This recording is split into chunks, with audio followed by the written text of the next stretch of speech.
Hello and welcome. In this lecture, I will be showing you how to install PostgreSQL for Windows.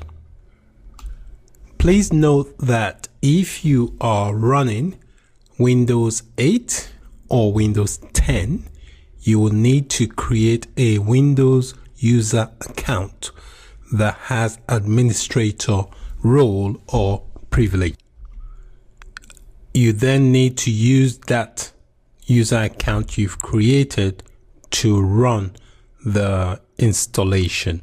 For example, you can create an account for the installation called Postgres and make sure it's got local admin privileges and use that account to run the PostgreSQL installation files.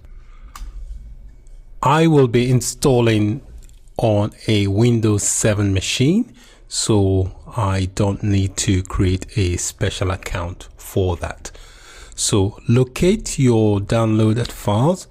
Mine was saved to my download folder, which is this folder here.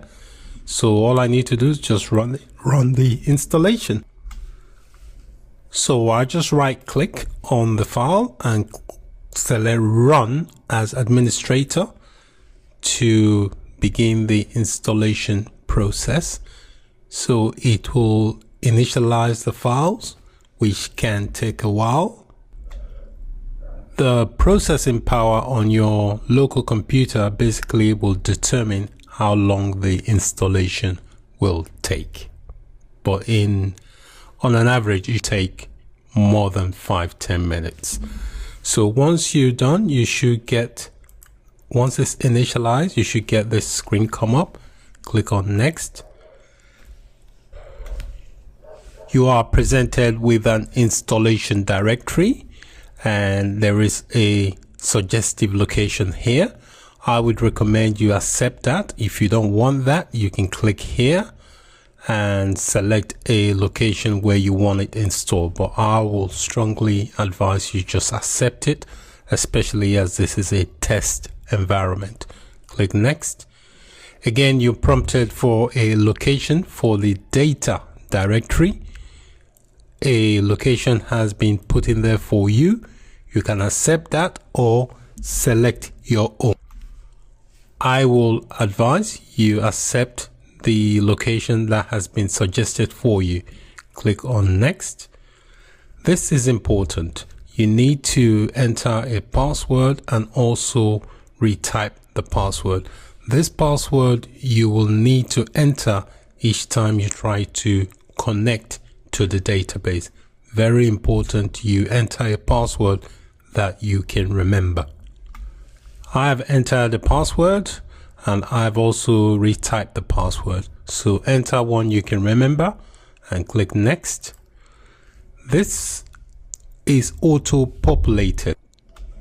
If you've already got the PostgreSQL installed, then that may be the reason why this is not populated, because it tends to use this port number.